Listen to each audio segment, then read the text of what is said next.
This is Dan Jurgens, and if you want to have a good time, keep listening to the Krypton Report. Jason J. Lewis, the voice of Superman on Justice League Action, and you're listening to the Krypton Report. Hi, this is David Patrick Wilson. I played Superman, Clark Kent, in the television production of It's a Bird, It's a Plane, enjoying every minute of being right here on the Krypton Report. Welcome to the Krypton Report. I'm Tyler, the Superman of Blue, the man of tomorrow.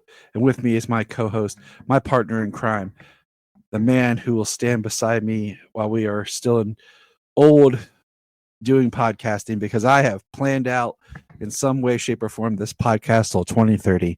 Mr. James Cole. Through 2030. Yeah, that's pretty crazy. I was like, holy crap. Well, I got really good details through 2026, 2027, 2028 with, some variables in there, of course, because you know how things go. Yeah. But then 2029, 2030 are like the loose bones of things. And but hey, I love you. Well, I'm sure there's going to be plenty of changes. We have no idea what's coming in 2030. Just that one. So yeah. But we are going to get back to it. We have not talked about Superboy in a while, and we are closing in on completing season 3, which we will complete by the end of this year, and then kick off January of next year with season 4. But take the holidays off. Yeah, we'll close this up, but you'll see, guys. You'll see. So we're going to start with our first season 3, episode 20, People versus Metallo. Superboy is put on trial after Metallo takes him in court using kryptonite. Can Superboy stop him before it's too late, or will he be the one to be found guilty?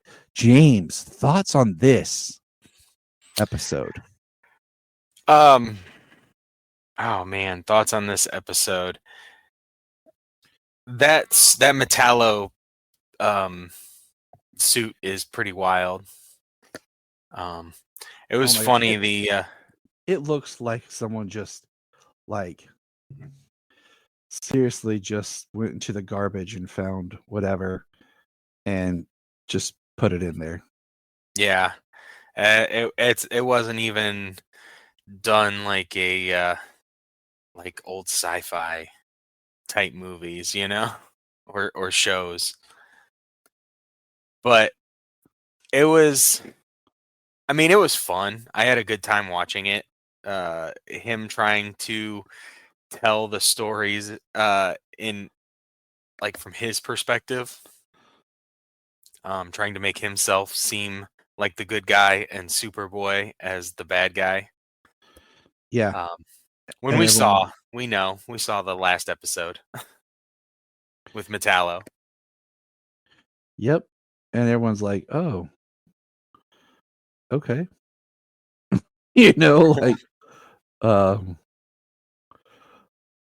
But yeah, this Metallo, Lana gets picked to defend Metallo. Defend Superboy against Metallo. So yeah, that whole thing was it was an interesting episode. Not my favorite, but not the worst thing to ever happen. No. I think Lana was really good in the episode. Kind of just playing out a little ridiculous courtroom drama, but she did a good job. I liked when all the jurors stood up and it's you're guilty. I don't know why the one guy tried to attack him. Yeah, it was something. The juror just came out there and tried to go after Metallo. It was funny. So, but yeah, but that was that episode. Christopher, Superboy didn't have much to do in this episode, huh? laying back in the witness stand. I mean, it just kind of reminded me of like this idea of basically, hey, you just need to take some time off. And yeah, he just kind of needed a break, and he just sat there as a juror and was on trial, and that was it. Yeah, kind of funny how at his defense trial that he took the whole courtroom hostage and tried to put Superboy on trial on defense. Yeah, it didn't make a whole lot of sense. No. So, but let's see here. The next episode was season 3, episode 21, Jackson and Hyde. It's a dangerous case of split personality as Superboy battles evil in Jackson and Hyde. That is a very loose description of this episode because I'm just going to say that this one was like, I think Gerard Christopher just needed some time off. Like, for real. Because this episode was just basically their boss Jackson. And that was it. Like doing a Jekyll and Hyde type thing. And he didn't do anything. Like, there was no physical transformation, nothing. It was just him kind of being like meaner, like, yeah. Really, that was really it. So yeah, I mean, come to find out, the girl has a Hyde transformation, and that was pretty. I mean, that was pretty wild. That was the best one. That was the best thing. It was the best thing in the whole episode. Like the way she played the character earlier in the episode, especially when he came over to pick up another bottle of her great-grandfather's elixir. Mm-hmm. I mean, that's how the whole thing started. She brings an elixir down and trying to get it analyzed and studied. He calls it snake oil, and then he gets into a car crash, and to get out, he drinks it, I guess, with hopes that it works.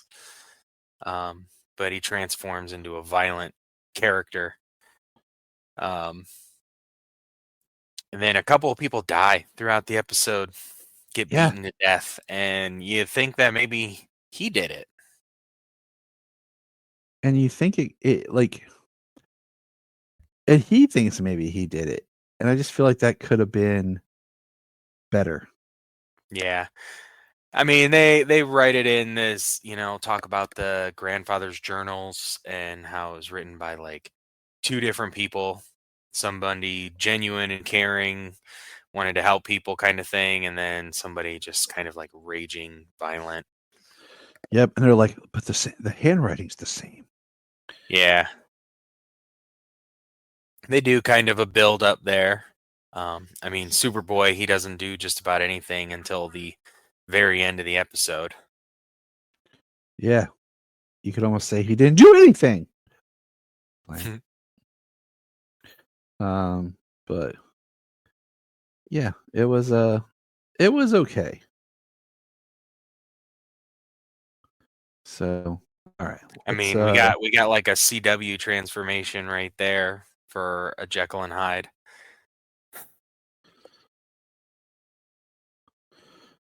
All right. So let's see. The next episode is Mind Games. This is probably the best out of all of them. Superboy and Lex Luthor have a heart-to-heart after they end up trapped together in a mind. It's one of the top-rated episodes. This is one of those episodes that's kind of I had discussed with Anthony Desiato over on Digging for Kryptonite that there's an episode like this in every Superman TV show. There's some sort of story like this.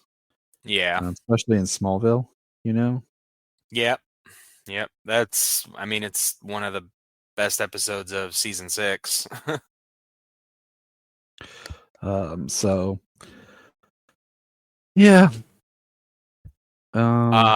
This one written by Sherman Howard. Yes.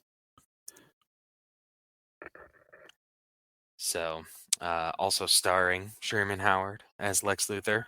Yeah, it's a good one. It's funny how we got like 3 episodes in a row here where Superboy does a bunch of nothing. Yeah. Pretty Gerard much. Christopher just laying all over the place. I mean, the guy was busy, so he probably needed to do something, you know? Mm-hmm. And but I think this one was the best one out of all of them, honestly. Yeah, So it was pretty good. You know, the kind ne- of a whole trapped in a mine with kryptonite. Superboy weekend. Lex gonna die to take out Superboy, kind of a thing, and Superboy hoping that Lana made it out, but she got trapped. So there's an extra element of stakes and danger, something he doesn't even know about.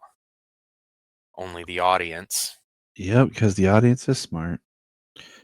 But the next episode, Wish for Armageddon, Superboy discovers that he unknowingly entered into a contract with an evil force that uses his dreams to create actual world disasters. What did you think about this one? I mean, there was some interesting stuff here. I mean, there was the magic kind of controlling Superboy. There was um, a precog type character with precognition, to be able to see events before they happen. He used to work with the Bureau, but he stopped doing it.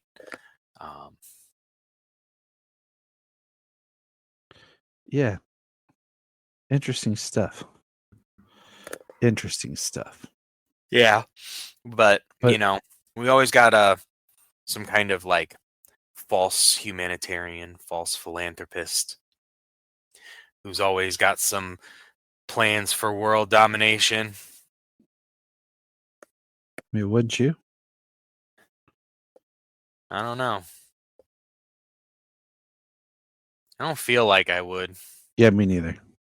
but you never know, I guess.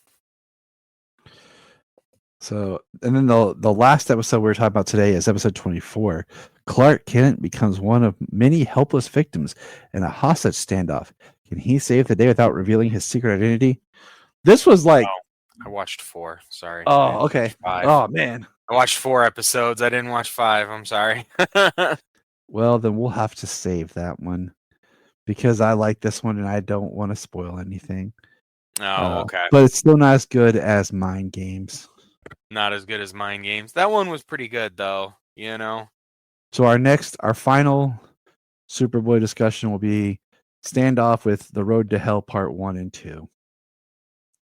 Dum dum dum. All right. But now let's talk about some comics. And we're going to finish up with our Loeb Kelly City of Tomorrow with Superman 159, Superman Man of Steel 103, and Action 768. The last few of that, James and I decided it was so much easier to go through the the giant trade. Yes, the omnibus volume that they have on the app. So Collects them all in order. And it just they're so I have a love-hate relationship with the app just because of some of the stuff that they put on here that you're like, yeah, and then some of the stuff that you're like, wait, why is that not on here? Yeah. Well, you know, none of them are really perfect. Like over there on the Marvel Unlimited, it's all issues. They don't have like trades. You can't just read like a whole. You have to read issue by issue. But So all right, you want to start us off? something's got here, there's something's got that. They got this. You want to start us off, Mr. James Cole, sir? Yes. It's what he didn't do. Yep. Yeah. Go for it. Go for it. Oh, okay. For everyone that Clark just is while we're writing- recording, just so everyone knows, I'm fighting a bit of like an ear infection type thing. So if it seems like sometimes I'm responding slowly, or I'm not hearing James, it's because my ears are all like junked up. So apologize. Oof. That sounds terrible. When Yep. your ears are all muffled. So yeah, what he didn't do. Clark is talking. He's talking about a hurricane. So this whole story is about Hurricane Electo that came through, and it did quite a bit of damage. They show some images of last time. They say 1992's Hurricane Andrew came through and destroyed a lot of buildings and things like that. Superman goes out debating if he's going to basically kind of take a hurricane on head on. And he goes out and he talks to Aquaman, kind of asking him if Atlantis or anybody is enhancing this storm to make it stronger. He basically tells him that the barrier islands land masses that would shift and move with the water, nature's way of kind of dulling the storms before it hit mainland, kind of thing. And after people have anchored and built foundations along the coast and everything, that they've stopped that from happening, and it has increased the strengths of storms, increased danger, those types of things. He talks to John Henry. He talks to John Henry. Kellex is still there. And then he's out there during the hurricane with Supergirl. And she is trying to talk him into diverting the storm, changing its course a little bit, things like that, that they could do it. And he's out there just saving people.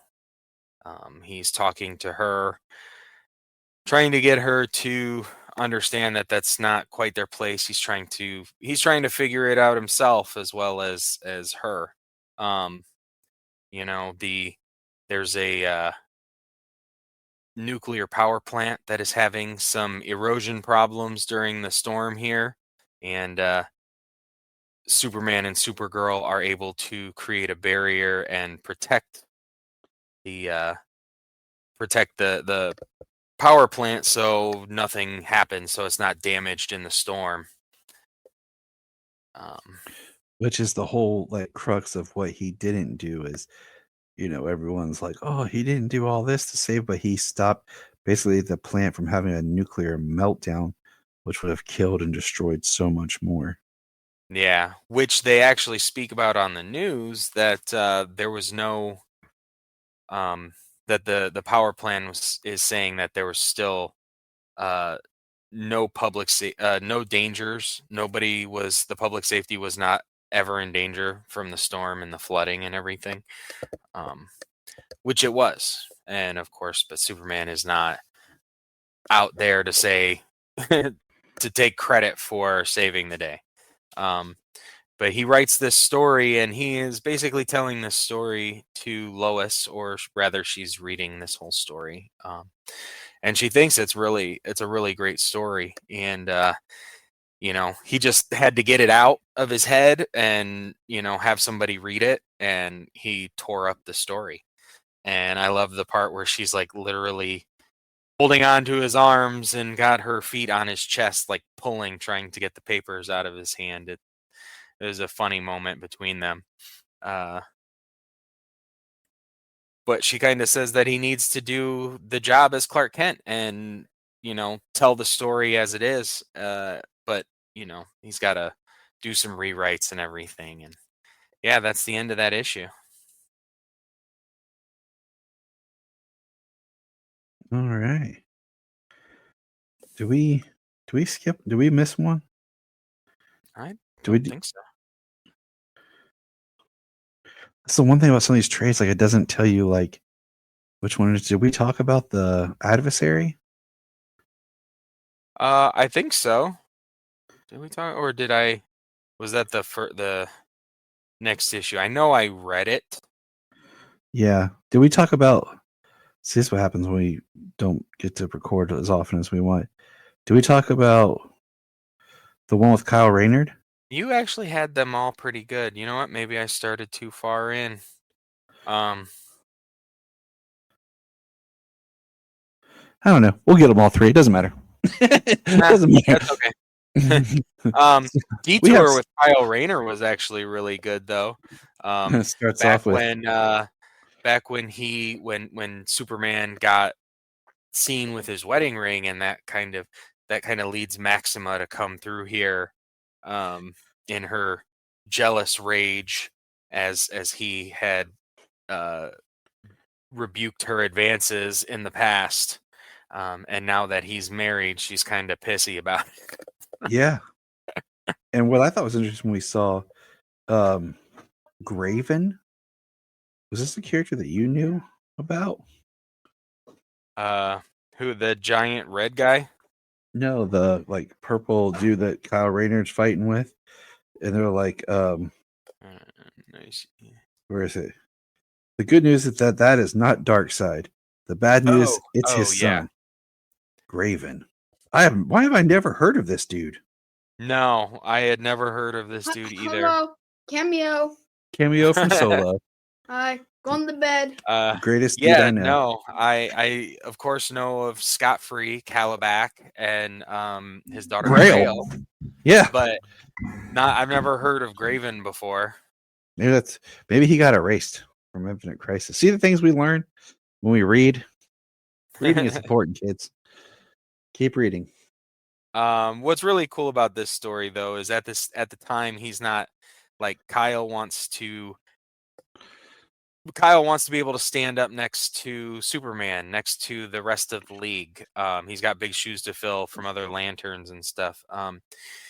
And Superman is kind of there to test him a little bit. And he says, he's glad to have his, he would always be glad to have him have his back, as it were. So it was really cool. Which is really cool because like I'm always like not struggling, but like trying to find really good Kyle stories. Just because I feel like I don't have as many Kyle stories, Right. So I'm always struggling with that.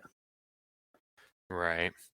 And it's funny how Kyle is comparative to the rest of Ed McGuinness's work. How everybody is huge. Kyle's not like one of your impressive like physical specimens as almost all the superheroes are. The way McGuinness draws them, like the way Maxima looks, the way whoever the big red guy was, and then Graven, dude. Yeah, and then Graven, like just huge. Oh man, but I love it. McGuinness's art. So do I. I've come to really appreciate and like his stuff more and more. Not that I never not liked it, but I don't know. It makes me, for lack of a better term, like happy. Like, some stuff people will, do, and you're like, okay, that's cool. That's kind of childish, and you're just kind of like, okay, and you just kind of roll with it. And then sometimes people will do some stuff, and it's kind of playful, but it's so on point. And I feel like that's what we have here. I don't know. I don't know how to really sum it up. Gotcha.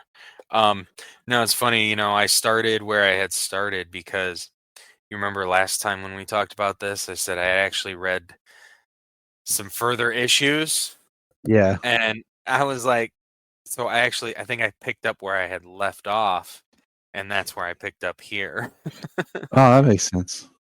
All right, and then the next issue is is adversaries, where this is kind of where Lex is starting to talk political. There's the line where Jimmy says, "Lex for president? What?" He's gonna announce his candidacy, and then this big dude in an all black suit with spikes smoking a cigar shows up, and him and Superman start fighting, and all he wants to do is beat Superman. And we kind of get a little bit of his backstory about how his parents were alcoholics and his mom beat him and his dad was short, and he basically lived in his fantasy. And as it goes on and on, Superman just basically lets him punch him and beat him just so he can say he beat him. And we see a little kid who lives in Clark and Lois's apartment, who's in a wheelchair, who has like a hover chair, like Professor X style. Yeah. And Carrie is his name. And he's got all kinds of Superman toys. Looks like my room full of action figures. And then Superman just basically lets him get punched and knocked out by this guy, quote unquote. So the guy will, lay off. And that's pretty much the gist of it. Except for the guy appearing in the shower. Yeah.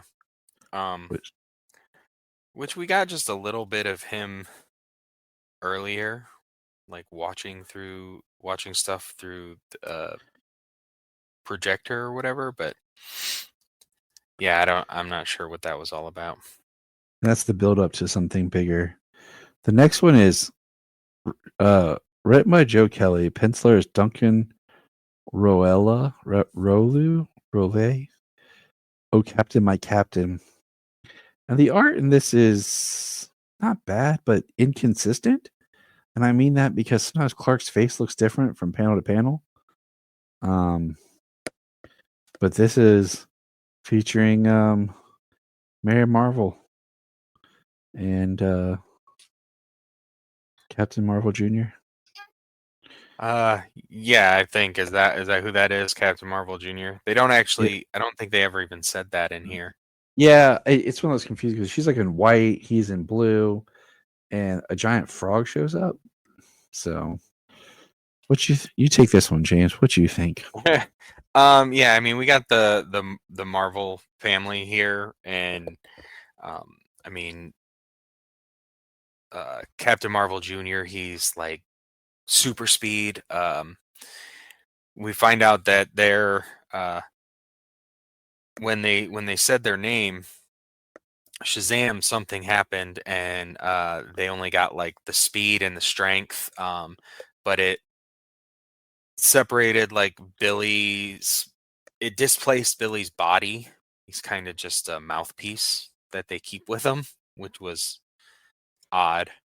But and Mary Marvel she doesn't make sense when she talks. I think she knows what she's trying to say, but Superman can't understand her.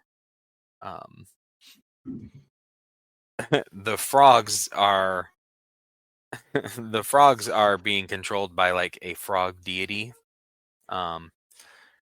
because of a cure that they have to kill like thousands of frogs to make like 3 pills of something, of some sort of treatment.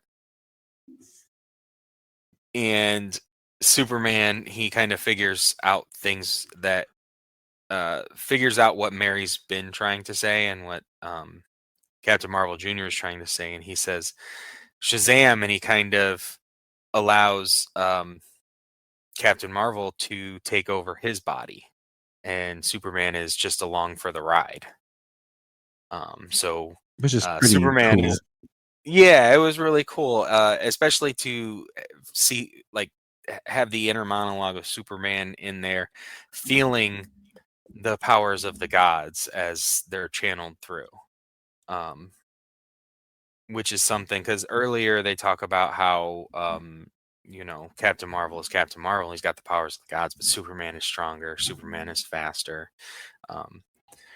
And Superman knows that they're different, but he doesn't believe quite that the same thing. But Superman and Shazam together save the day. And all the frogs separate from being one giant frog and disperse. And Superman and Shazam have a nice chat with each other. He says, but seriously, Cat Billy, in every way I consider us equals. I am proud and honored to stand beside you anytime, any place. And they shake hands, and Shazam says, feel that? He says, feel what? And he says, come on, that's Hercules' strength. So, oh, are you still holding my hand? He's like, right, admit it, you feel. And he says, ow. So I think it's funny just showing, like, even still, Superman's like, yeah, I'm still physically, I'm still stronger. Well, of course he is. He ain't gonna let him know, Oh, absolutely. I think just because it is Billy on the other end, I know he does have the wisdom of Solomon, things like that. But I think he was having a good time with him. Yeah. It was a nice I agree. callback from the way the kids were talking earlier.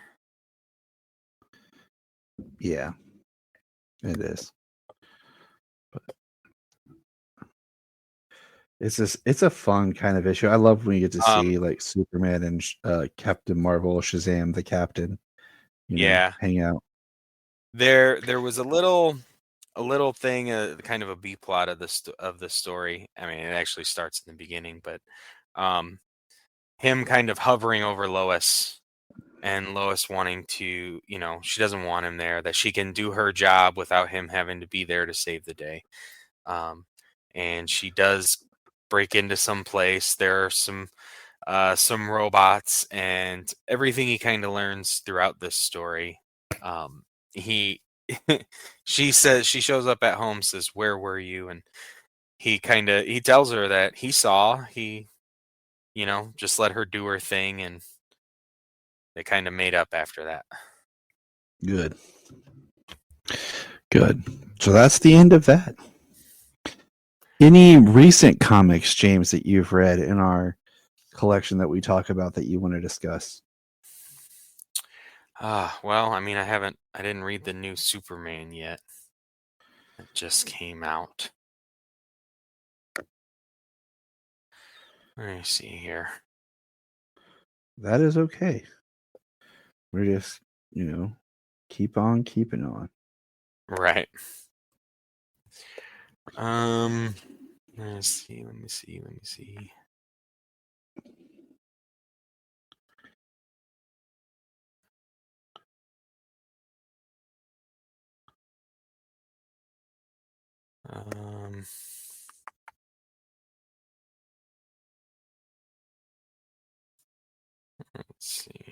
That's okay. If we don't have anything now, we can just save it for another time. I think these ones we already talked about. And I know we were waiting a little bit on Unlimited. Yeah, I really don't know a good spot for Unlimited because the way that story is unfolding. I'm not sure. We might just talk about like the first few issues of that story.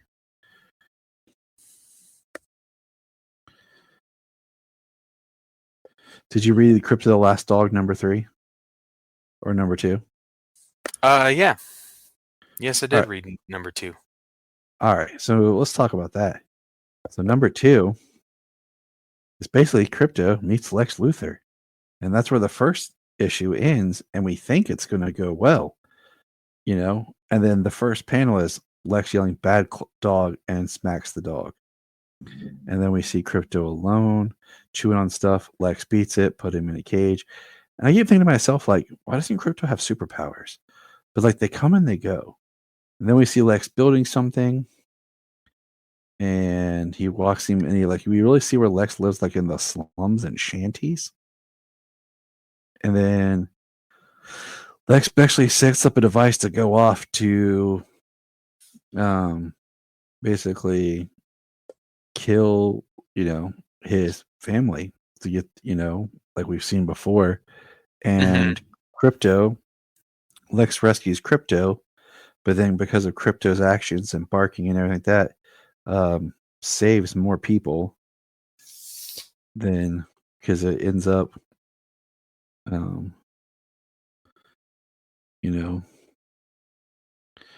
not doing what Lex wanted it to do. And the Crypto runs away. And it says the next issue is winter. Is it really? It's a good story, but like it's just short because Crypto doesn't talk. Yeah, it's from Crypto's position point of view, so you all the time when Lex is gone, you're just with Crypto and he's just in a cage.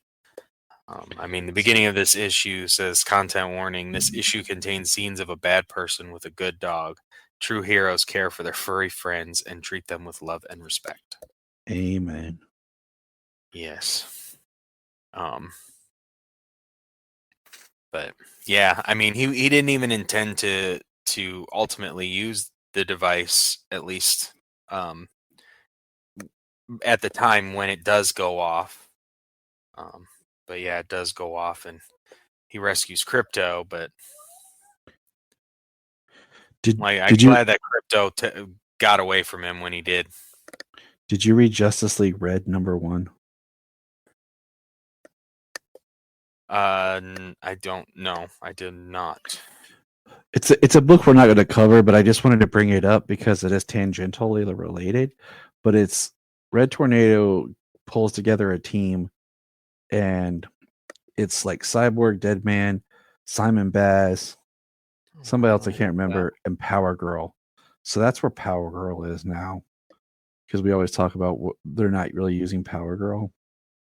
So, which I'm okay if they do, if they put them in other teams, right? At least give them something to do instead of something so close to what somebody else is doing. Like you're writing two of the same books. So, all right. I'm downloading that now.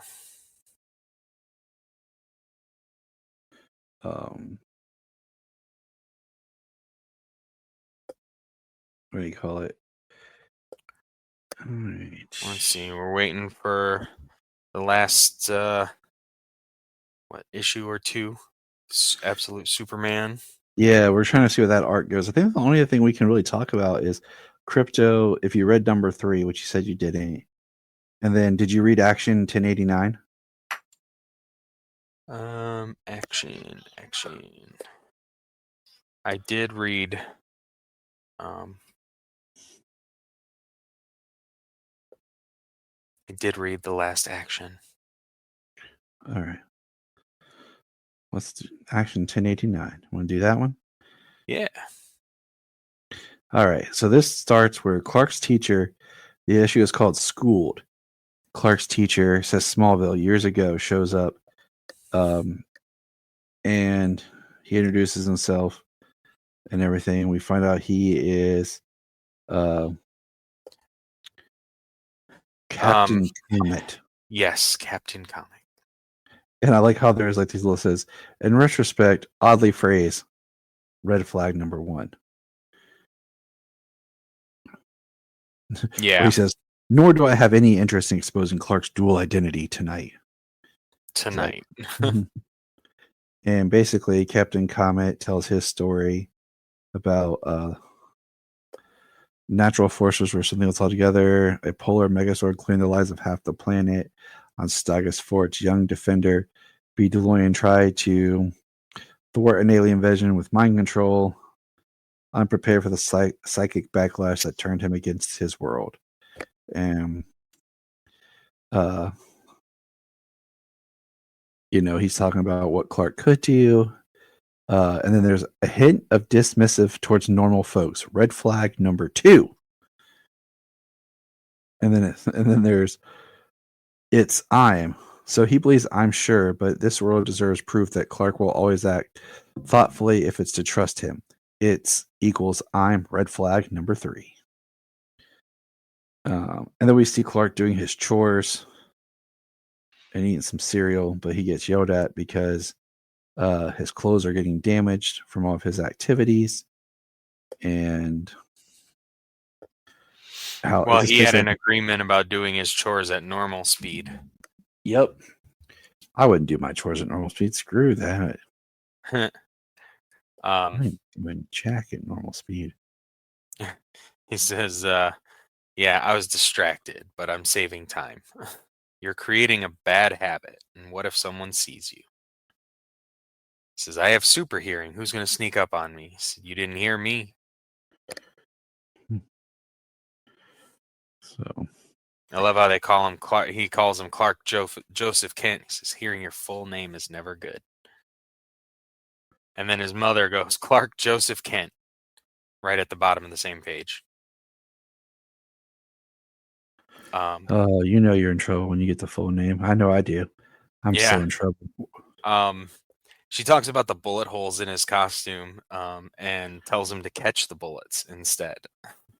Which is very wise. Catch them rather than strike a pose, maybe. So, I mean, I would strike a pose. So, but that's just me. And then we have Clark in school, daydreaming, staring at Lana, who definitely, grew up over the summer. And his teachers, giving him crap. Kenny Braverman? Yeah. Trips him, which is kind of funny that he's even able to do that, but Clark has to roll with it because it says, whap.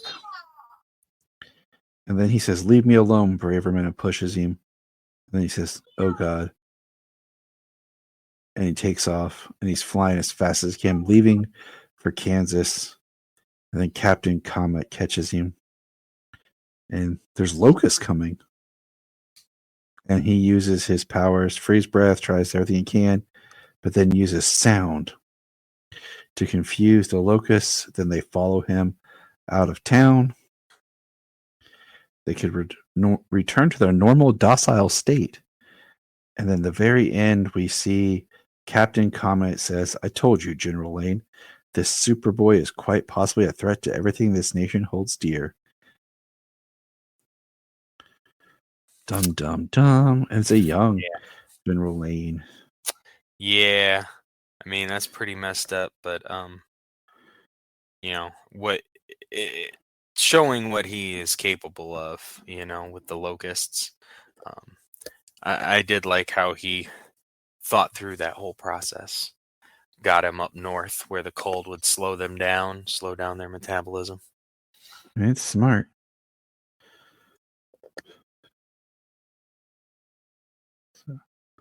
Did you read Supergirl 3? I know that was one that you hadn't read, that I had read. Yeah, it was Satan Girl. Yep. What did you think about that? I mean, that was crazy. The way that it was that same gun that changed her look and everything. So it kind of just changed Supergirl's outside appearance, but it affected her mind.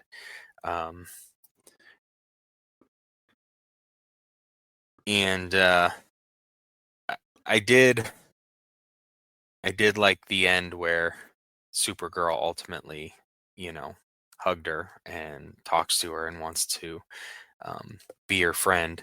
But then we got Leslie Lar's parents coming out of Kandor, and you are in violation of code, which forbids unsanctioned transit beyond Kandorian walls. This is a serious offense. So both of you are to be brought back for sentencing. Dum dum dum. Yeah. I mean, it was a fun issue reading through it, the way it happened. Getting to see Lena trying to figure out the technology that messed up Supergirl's suit, that changed her suit to the phony girl suit.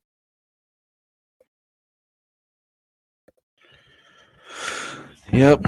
So I like Supergirl 4 came out, didn't it? I haven't seen it. Maybe I don't know. Maybe I have it. I always download. Actually, it is on there. I have to download it. Every Wednesday at noon. I just download all the Ultra books and then just read that night before I go to bed. I wish. That's what I do. I wish. But all right, that's some current comics. That's some Superboy and finishing out the Loeb Kelly era for pretty much looking at everything. We have one more big arc, and that'll be in December. So cool, coming up. Excellent. And remember, Look up in the sky. It's a bird. It's a